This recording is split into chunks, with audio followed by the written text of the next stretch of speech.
Tea అనే అక్షరంతో start అయ్యే తెలుగు అసోసియేషన్ ఒకటి అమెరికాలో ఎన్నో దశాబ్దాలుగా ఉంది. ఈ అసోసియేషన్ను ఒక కులానికి చెందిన వ్యక్తులు లీడ్ చేస్తూ ఉంటారు.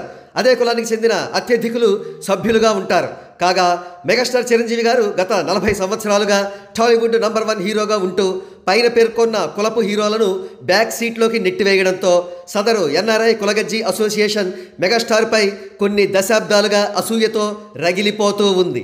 అయితే పుండు మీద కారం చల్లినట్టు గ్లోబల్ స్టార్ రామ్ చరణ్ అమోఘమైన విజయాలతో తండ్రి స్థానాన్ని ఆక్యుపై చేయడంతో యుఎస్ఏ కులగజ్జి అసోసియేషన్ తీవ్రమైన ఈర్ష్యతో పిచ్చెక్కి జుట్టు పీక్కుంటోంది.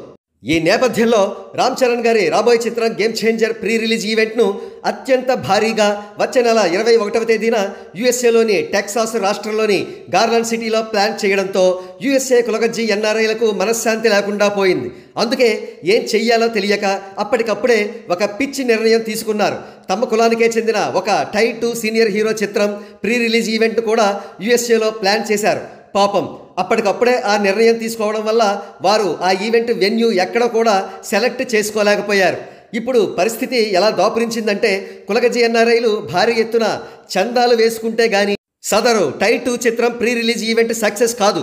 ఒకవేళ సక్సెస్ చేద్దామని చూసినా ఆ ఈవెంట్కు చీఫ్ గెస్ట్గా పెద్దగా పేరు ప్రఖ్యాతులు లేని వారు మాత్రమే వచ్చే అవకాశం ఉంది.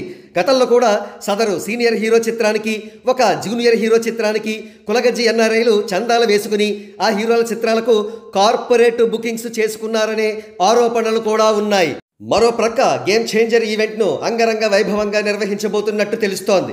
చీఫ్ గెస్ట్గా హాలీవుడ్కి చెందిన పెద్ద పెద్ద పేర్లు వినబడుతున్నాయి, జేమ్స్ క్యామెరూన్తో సహా. ఈ దెబ్బతో కులగజ్జి ఎన్ఆర్ఐలను పూర్తి స్థాయి అయోమయ పరిస్థితిలోకి నెట్టారు రామ్ చరణ్ గారు. అచ్చం తన తండ్రి చిరంజీవి గారు గత 4 దశాబ్దాలుగా నెట్టినట్టు.